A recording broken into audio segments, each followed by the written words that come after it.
천안. 네. 천안에 2억 6,500만 원짜리 아파트 거래하는데 조사 나왔었어요. 작년 10월 달에. 왜냐면 앞뒤로 2억 네. 9천에 팔았는데 너 왜 이렇게 싸게 팔았냐. 3천 싸게 팔았다고. 네. 서울에 있는 거래다. 네. 그냥 100%라고 생각하시면 아. 됩니다.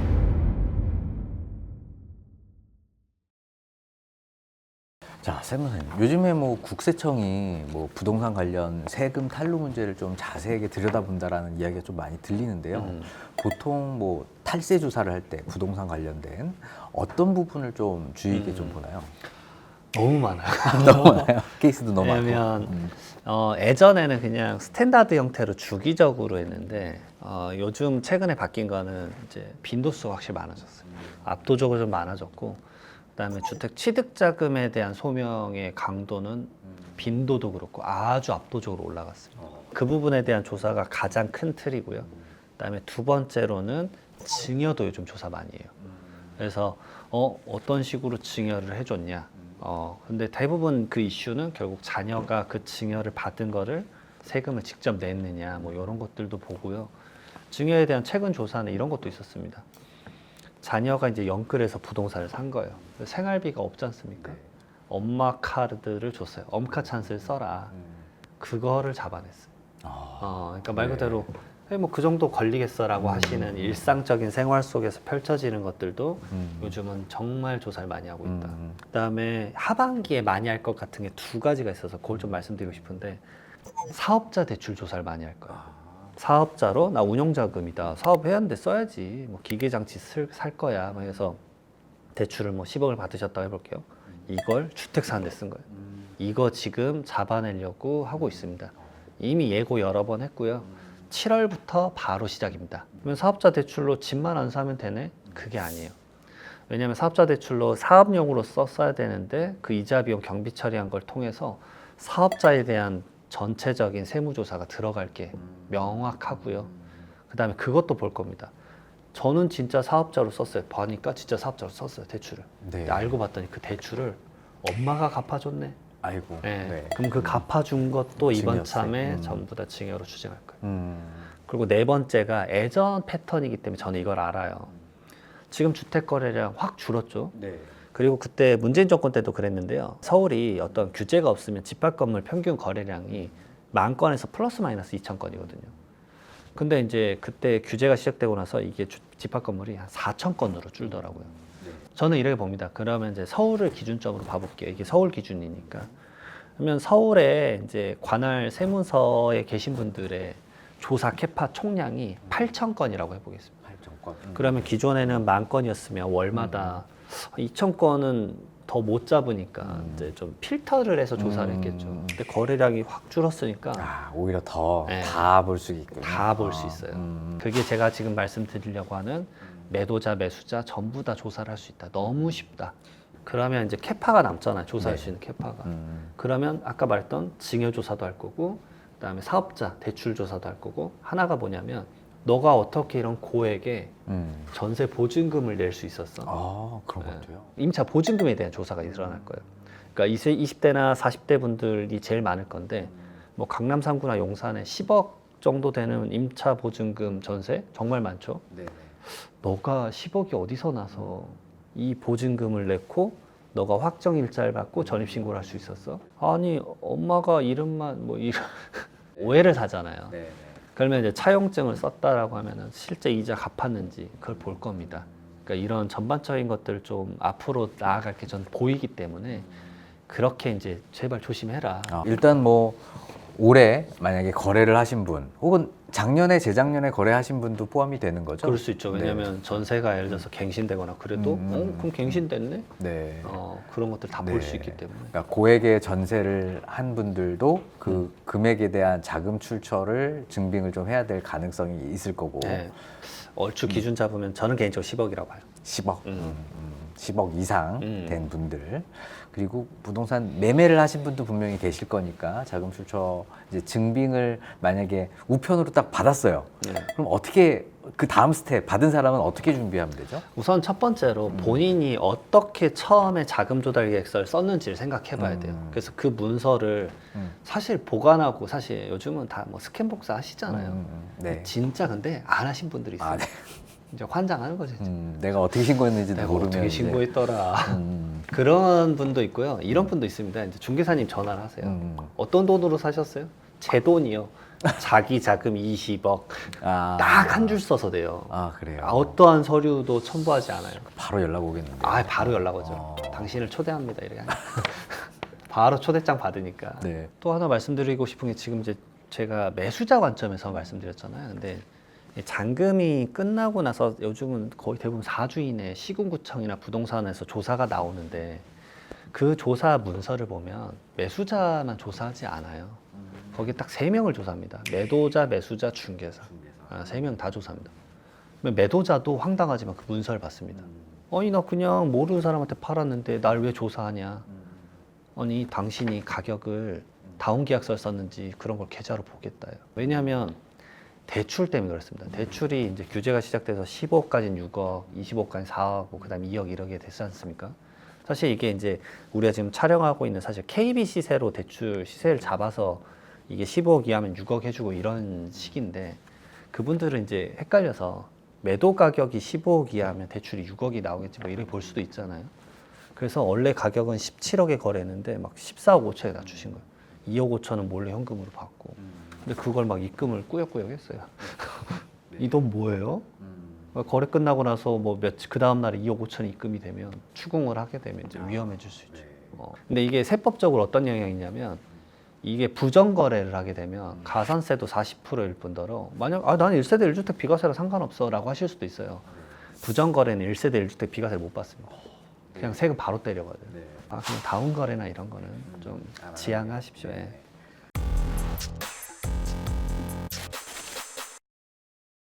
자, 요즘 뭐 세무조사 하면 굉장히 고액자산가들의 어떤 이야기일 거라고 생각이 됐는데 부동산을 거래하는 일반 시민들도 대상이 될 수 있겠다라는 생각이 좀 들어요. 그냥 거의 100%라고 보시면 돼요. 아. 예.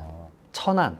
그러니까 천안은 어떠한 규제 지역도 아니죠. 네, 그렇죠. 천안에 2억 6,500만 원짜리 아파트 거래하는데 삼자 간에 거래하는데 조사 나왔었어요. 작년 10월 달에.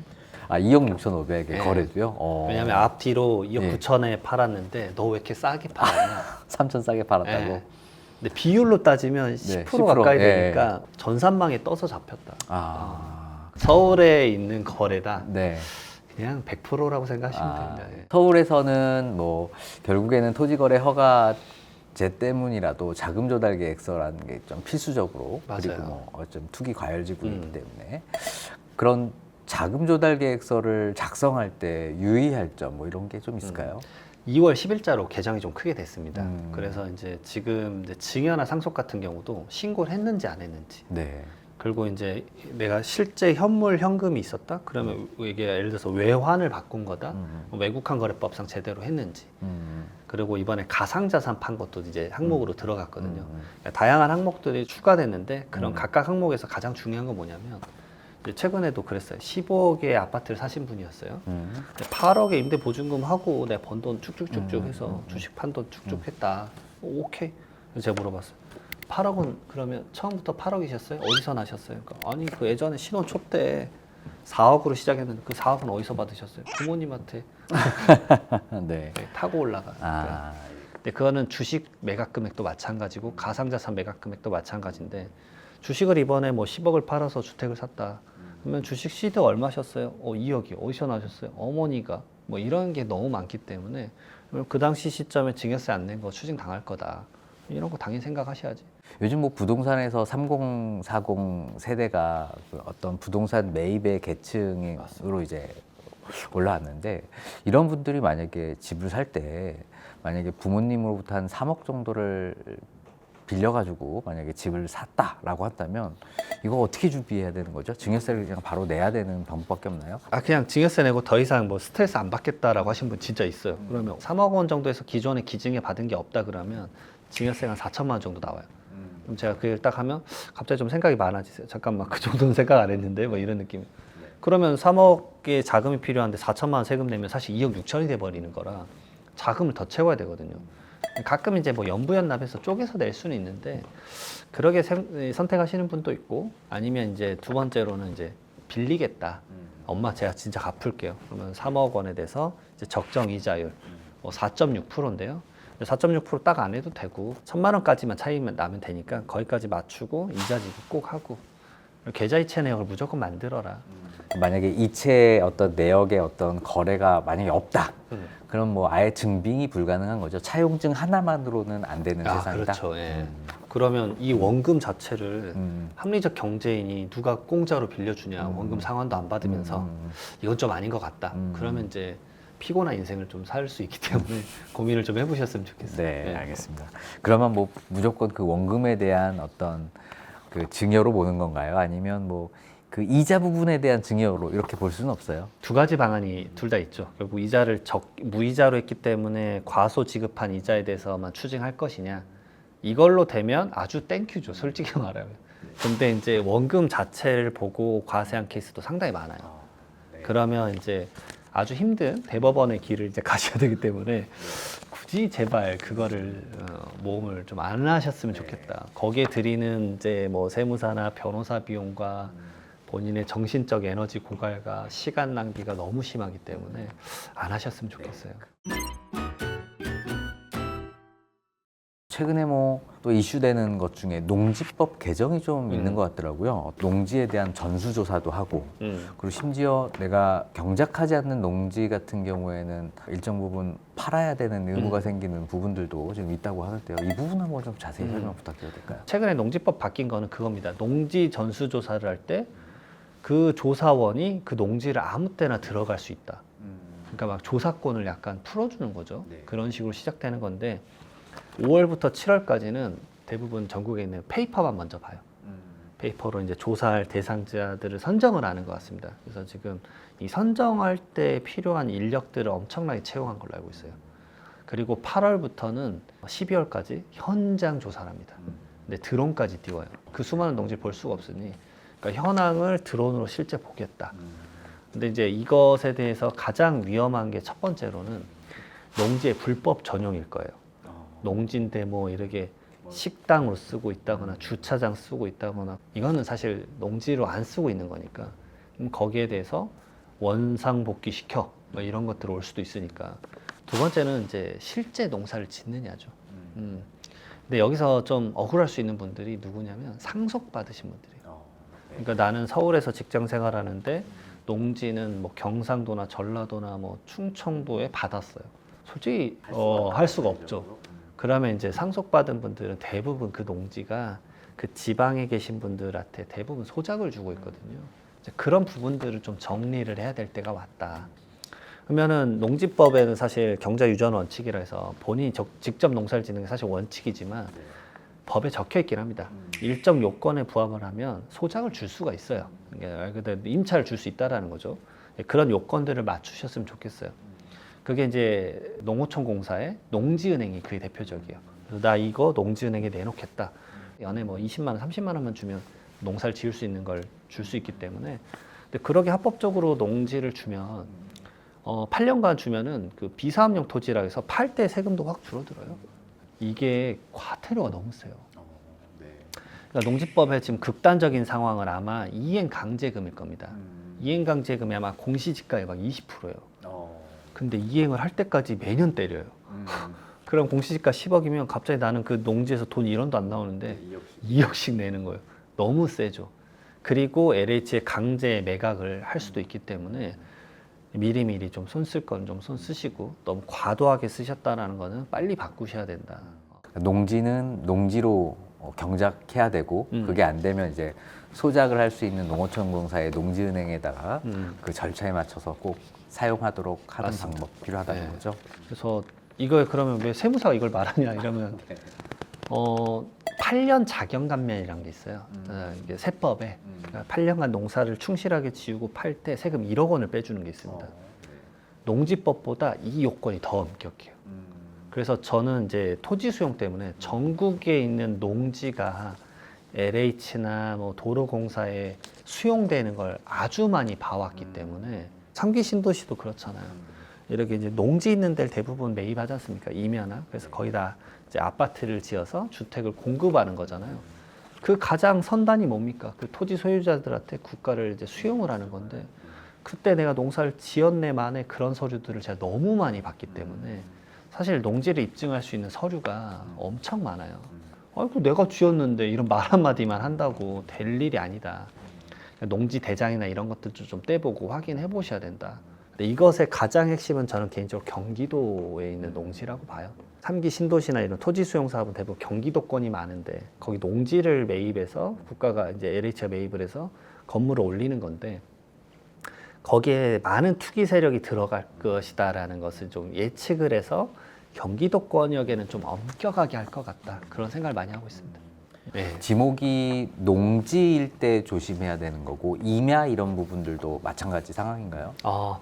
이 농지법상 농지라고 하는 거는 사실상 농사를 짓고 있는 농지를 다 포함합니다.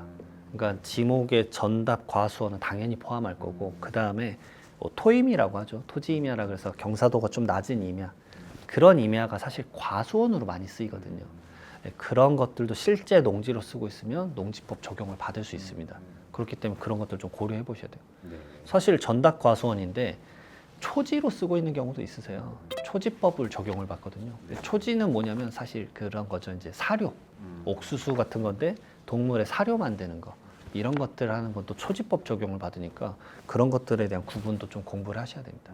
그러면 결국 그 농지 상속을 받았거나 혹은 가지고 있는 농지다라고 한다면 그 서류부터 촘촘히 살펴보는 게, 네, 준비하는 맞습니다. 게 일단 필요하다. 그래서 이제 막 상속받는 분들은 저는 개인적으로 그냥 빠른 시일 내에 처분하는 것도 답일 것 같다. 왜냐하면 3년 이내에 양도하시면 아버지가 예를 들어서 돌아가시기 전에 농사를 8년 이상 지었다. 그럼 그 기간을 끌고 와서 나도 자경감매를 받을 수 있거든요. 그러니까 그런 것들을 고려를 해서 빨리 그 시장에 내놓을까, 이런 고민 좀 해야 됩니다. 근데 사실상 지금 농지법 생기고 이게 농지 전수조사 얘기 나오고 나서 매수자가 없을 것 같은데요. 정답입니다. 서울, 경기, 인천 뺀 나머지 지역에는 네. 매물이 엄청 나왔대요. 이제 빨리 팔아야겠구나. 근데 입장은 이해는 갑니다.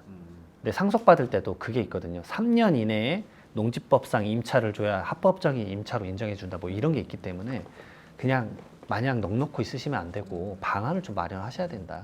자, 결국 뭐 농지 문제도 세금 문제로 이렇게 이어질 수밖에 없을 것 같아요.